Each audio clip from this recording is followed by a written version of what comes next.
کیا صوبے میں خاص مقصد کے لیے اینٹی اسٹیبلشمنٹ قیادت لائی جا رہی ہے؟ لیفٹیننٹ جنرل احمد شیف چودھری کا کہنا ہے کہ خیبر پختونخوا میں ایسی قیادت لائی جائے جو ریاست کے خلاف ہو، ایسا نہیں ہو سکتا۔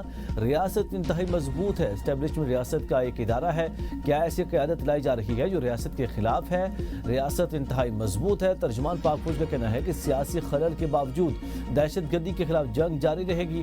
کیا ہم یہ برداشت کر سکتے ہیں کہ سیاسی شعبہ بازی کی وجہ سے یہ لڑائی رک جائے؟ یہ ہماری بقا کا مسئلہ ہے۔ دہشت گردی کے خلاف جنگ فوج کی نہیں، ساری قوم کی جنگ ہے۔ عوام کی جان و مال کا تحفظ صوبائی حکومت کی ذمہ داری ہے۔ امید ہے کہ صوبائی حکومت افغانستان سے بھیک مانگنے کی بجائے عوام کی خود حفاظت کرے گی۔ پاکستان زندہ باد رہے گا، خیبر پختونخوا زندہ باد رہے گا۔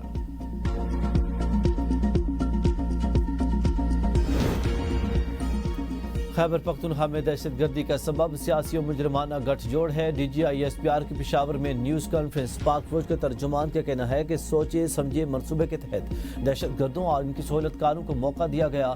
کیا آج دہشت گردوں سے بات چیت کی آواز نہیں آتی؟ آج کون کہہ رہا ہے کہ آپریشن نہ کریں، بات چیت کریں؟ کون فرد واحد کہہ رہا ہے کہ وہ صوبائی حکومت قبول نہیں جو آپریشن کے خلاف کھڑی نہ ہو؟ کون سا شخص ہے جو ہمیشہ کہتا ہے کہ دہشت گردوں سے بات کرنی چاہیے؟ کون ہے جو کہہ رہا ہے کہ پاکستان کی سیکورٹی گارنٹی کا کابل دے گا؟ پہلے وہ ریاست کا حصہ تھے، اب نہیں ہے۔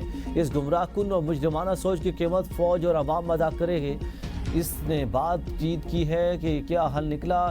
دوحہ معاہدہ کا بھی نتیجہ دیکھ لیا۔ کیا ہر مسئلے کا حل بات چیت میں ہے؟ بھارت کے حملے کے جواب میں یہ کیوں نہیں کہا گیا کہ بھارت سے بات کر لیں؟ کیا خارجی نور ولی اور ان کے جتھے سے بات کر لیں جو ہندوستان کے ساتھ بیٹھ کر پلاننگ کرتا ہے؟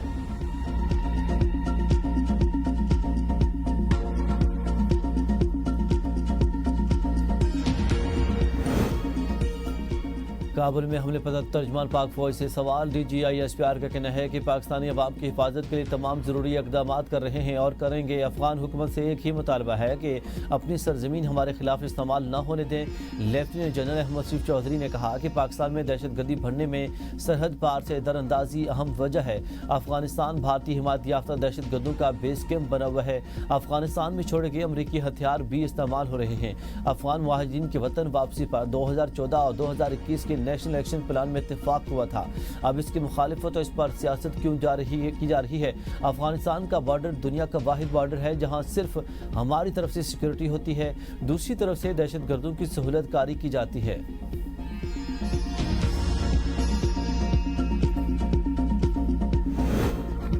فوج کا قانونی طریقہ کار بہت منصفانہ ہے۔ فیض حمید کے کورٹ مارشل کے سوال پر D G I S P R کا جواب۔ ترجمان پاک فوج کا کہنا ہے کہ ایک لیفٹیننٹ جنرل اور سابق D G I S I کا کورٹ مارشل ہو رہا ہے۔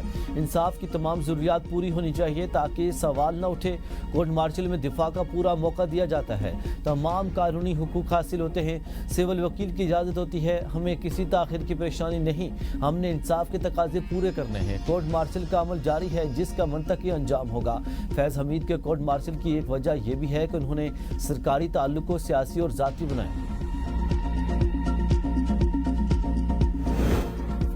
احتجاج کے باعث لاہور، اسلام آباد اور راولپنڈی میں راستے بند، بیشتر نجی اور سرکاری تعلیمی اداروں میں چھٹی دے دی گئی۔ صوبائی حکومت کا آج بھی پنجاب بھر میں تعلیمی ادارے بند رکھنے کا فیصلہ۔ لاہور میں metro, orange line train services بھی بند۔ پنجاب یونیورسٹی کے ایل ایل بی کے امتحانات ملتوی۔ مریض کے گجرات، جہلم اور پنجاب کے دیگر کئی شہروں میں جی ٹی بند کر دی گئی۔ لاہور اسلام آباد موٹر وے بھی بند۔ پنجاب بھر میں دفعہ 144 نافذ۔ جلسے، جلوس، دھرنوں میں پابندی عائد کر دی گئی۔ جڑواں شہروں میں راولپنڈی، اسلام آباد میں بھی راستے کنٹینرز لگا کر بند کر دیے گئے۔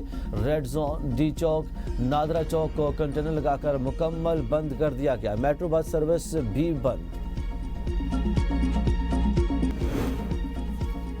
افغانستان میں دہشت گردوں کی محفوظ پناہ گاہیں۔ افغانستان کی سرزمین سے پاکستان میں دہشت گردی ہوتی ہے۔ دہشت گرد جہاں بھی ہوں ان کا خاتمہ پاکستان کا حق ہے۔ رانا ثناء اللہ کہتے ہیں کہ افغانستان میں دہشت گردوں کو راہ کی نگرانی میں ٹریننگ دی جاتی ہے۔